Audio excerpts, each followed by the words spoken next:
Xin chào các khán giả thân yêu của thế giới hôm nay. Nói về các loại trái cây thì có lẽ trên thế giới này đếm không xuể. Có loại giá bình dân nhưng cũng có những loại có giá thành cao ngất ngưỡng khiến bạn phải ngỡ ngàng. Vậy các bạn đã bao giờ trả tiền triệu, thậm chí là chục triệu, trăm triệu để mua một loại hoa quả nào đó hay chưa? Nó đắt tới mức mà bạn mua về chỉ để ngắm chứ không dám ăn. Những loại trái cây này đã trở thành những món ăn chỉ dành cho giới thượng lưu. Còn chúng ta mà mua thì không ăn để thôi cũng tiếc, mà ăn cũng tiếc. Phải chăng các bạn đang rất tò mò muốn biết đó là loại trái cây nào? Vậy thì trong video hôm nay, chúng ta hãy cùng khám phá 7 loại hoa quả đắt đỏ nhất tại Việt Nam, dành riêng cho nhà giàu thưởng thức là những loại quả nào nhé, để xem bạn có dám mua không?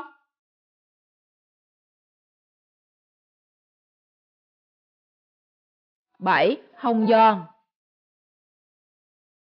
Đầu tiên khi nghe đến tên loại trái cây này, chắc bạn sẽ nghĩ ngay đến vùng đất Đà Lạt của nước ta, nơi nổi tiếng với nhiều loại hoa quả được ưa chuộng, trong đó có hồng giòn. Thế nhưng loại hồng giòn hôm nay chúng tôi muốn đề cập có xuất xứ từ Nhật Bản và chúng rất được ưa chuộng tại Việt Nam trong thời gian gần đây. Tất nhiên là vì hàng ngoại nên chắc giá của nó cũng không hề rẻ tí nào. Hồng giòn Nhật Bản len lỏi vào thị trường trái cây Việt Nam thông qua hệ thống các cửa hàng trái cây cao cấp nhập khẩu ở Hà Nội và thành phố Hồ Chí Minh. Đặc điểm của giống hồng giòn Nhật Bản này là lớp vỏ siêu mỏng, có thể ăn trực tiếp, lớp thịt dày, vị ngọt đậm và không có hạt. Hồng giòn của Nhật được bán với mức giá khá đắt đỏ nhưng vẫn hút giới nhà giàu Việt. Để mua 1 kg hồng giòn của xứ sở mặt trời mọc, bạn sẽ phải bỏ ra số tiền dao động từ 450.000 đến 600.000 đồng, trong khi hồng giòn trong nước được bán với mức giá khá rẻ, chỉ từ 30 đến 50.000 đồng 1 kg, nghĩa là nó đắt hơn hàng chục lần so với sản phẩm nội địa. Bạn thấy sao về loại quả này? Bạn sẽ xin trái cây ngoại hay là người Việt Nam ưu tiên dùng hàng Việt Nam?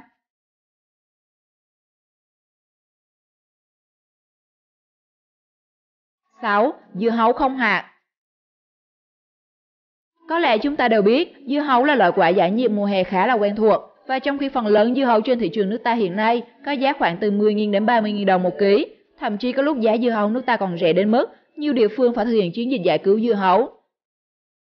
Thực tế giá thành sản phẩm trong nước lao đao là vậy, tuy nhiên đối với các loại dưa hấu đến từ Nhật Bản thì lại khác. Bạn tin nổi không? Khi một trái dưa hấu made in Japan tại thị trường Việt Nam thì có giá khoảng 480.000 đồng 1 kg. Vậy thì trung bình, một trái dưa nhỏ với trọng lượng từ 2 kg sẽ có mức giá 960.000 đồng cho đến hơn 1 triệu đồng. So với giá dưa hấu thông thường, loại trái cây này đắt hơn 15 lần. Dù trái nhỏ nhưng trọng lượng mỗi trái dưa nặng tầm 2 đến 3 kg, dưa có vỏ mỏng, ruột ngọt thơm nhiều nước và không có hạt như các loại thông thường. Đó chính là lý do vì sao dù có giá trên trời, nhưng dưa hấu Nhật Bản lại được giới nhà giàu Việt ưa chuộng, thậm chí không tiếc tiền mua vài quả để dành giải nhiệt cho mùa hè.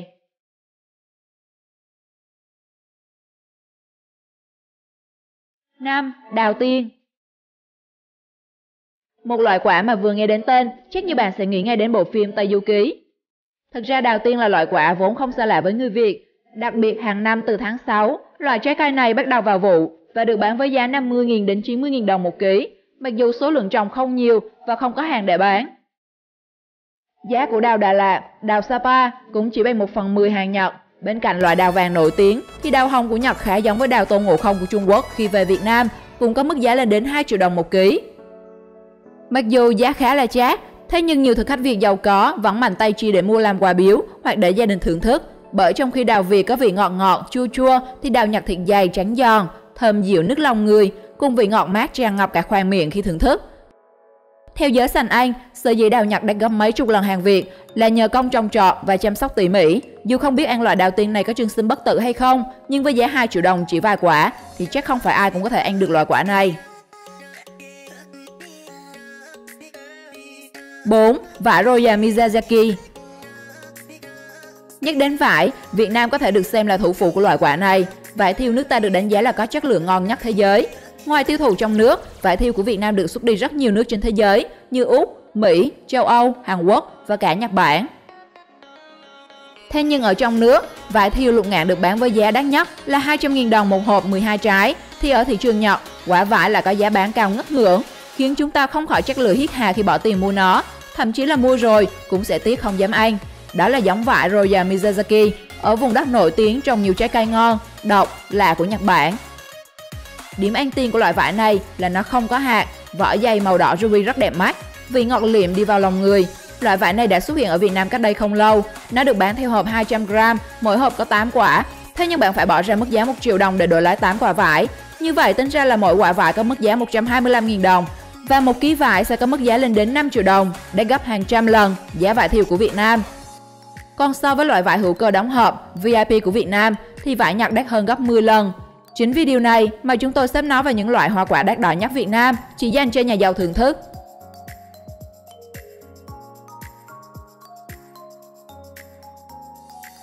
3. Xoài trứng mặt trời. Được mệnh danh là những quả trứng mặt trời, xoài đỏ, Miyazaki hay còn được gọi là xoài ruby của Nhật Bản, được xếp vào một trong những loại trái cây xa xỉ bậc nhất thế giới. Giống xoài đỏ này được trồng chủ yếu ở tỉnh Miyazaki. Xoài có vỏ màu đỏ rực rỡ như ánh mặt trời, quả nào cũng tròn canh, mọng nước, phần thịt vàng ươm, đặc biệt có độ ngọt gấp 15 lần so với các giống xoài thông thường và hàm lượng dinh dưỡng rất cao. Bạn nghĩ quả xoài này sẽ có giá là bao nhiêu? Năm 2014, nhiều người từng choáng váng trước thông tin 2 quả xoài trứng mặt trời được bán đấu giá 3.000 đô một cặp, tương đương khoảng 70 triệu đồng. Choáng chưa nào? Nếu bạn thắc mắc vì sao chúng lại đắt đến thế, thì bạn nên biết rằng quy trình trồng loại xoài này vô cùng nghiêm ngặt. Những trái xoài được bọc vào túi lưới ngay ở trên cây.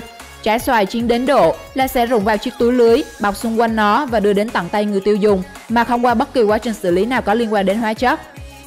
Tại Việt Nam, xoài đỏ ruby cũng đã xuất hiện trong danh sách những loại trái cây xa xỉ nhất chỉ dành cho giới nhà giàu, khi được bán với giá từ 1,5 đến 1,7 triệu đồng một quả, có trọng lượng mỗi quả từ 350 đến 400 gram. Dù có giá cao ngất ngưỡng, thế nhưng muốn ăn, dù có tiền bạn cũng phải xếp hàng chờ mua từ 5 đến 10 ngày.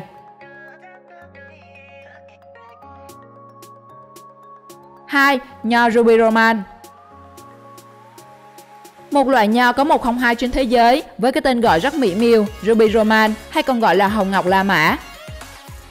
Nho Ruby Roman được trồng tại tỉnh Ishikawa, Nhật Bản, hiện được coi là một trong những loại trái cây đắt nhất thế giới. Với một trái nho to và tròn y hệt một quả bóng bàn, nó có trọng lượng khoảng 20 gram, màu của nó là màu hồng đặc trưng rất mê mắt, thêm vào vị siêu ngọt mà không một loại nho nào sánh nổi. Nó xứng đáng với số tiền mà chỉ có những nhà giàu ở Dubai mới sắm nổi. Với một quả nho có giá trị tương đương 8 triệu đồng và một chùm nho chỉ rơi vào khoảng 4.000 đô, hơn 90 triệu đồng là bạn có thể sở hữu được loại nho ngon nhất thế giới rồi. Kỷ lục đấu giá của một chùm nho này đạt 11.000 đô, hơn 250 triệu đồng vào năm 2016. Hiện nay, sản lượng nho Ruby Roman cung cấp ra thị trường chưa nhiều, thế nhưng chúng đã xuất hiện tại thị trường Việt Nam để phục vụ nhu cầu thưởng thức những loại trái cây ngon nhất thế giới của người Việt.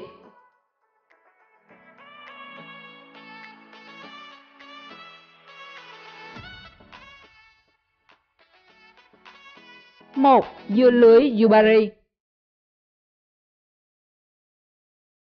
Đây là loại hoa quả đắt đỏ nhất Nhật Bản, thậm chí là lọt top đắt nhất thế giới. Nguyên nhân khiến nó được yêu thích đến vậy là ngoài hình dáng vô cùng đẹp và vị của nó thì ngọt hết chỗ chê. Dưa Yubari được trải qua vô số các yêu cầu nghiêm ngặt từ lúc chọn giống, gieo trồng, chăm bón cho tới khi thu hoạch. Nông dân phải luôn theo dõi chặt chẽ chất đất, chất nước, nhiệt độ cho cây trồng. Trong khi cây ra quả, mỗi cây chỉ được để duy nhất một quả với mục đích để cây có thể tập trung toàn bộ chất dinh dưỡng nuôi quả. Đến lúc thu hoạch, những quả dưa không đủ tiêu chuẩn sẽ bị tiêu hủy, chỉ đưa ra thị trường những loại quả đạt tiêu chuẩn. Dưa Yubari được đánh giá là chỉ dành cho tầng lớp quý tộc, thượng lưu ăn là chính, còn tầng lớp dân thường hiếm khi được đụng tới món dưa này. Tuy nhiên đó chỉ là việc của thời xưa mà thôi, còn thời nay thì chỉ với 26.000 đô, tương đương 600 triệu đồng là bạn có thể mua được một quả ăn ngon lành rồi. Tuy nhiên với mức giá này, phần đông chúng ta chỉ cần ăn một quả, có nguy cơ phá sản là rất cao.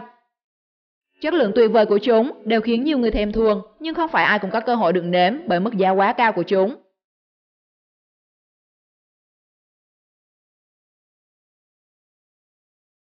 Cảm ơn các bạn đã xem video. Bạn nào đã thưởng thức qua các loại trái cây mà chúng tôi vừa nêu trên, hãy cho chút đánh giá trong phần bình luận để mọi người biết nhé.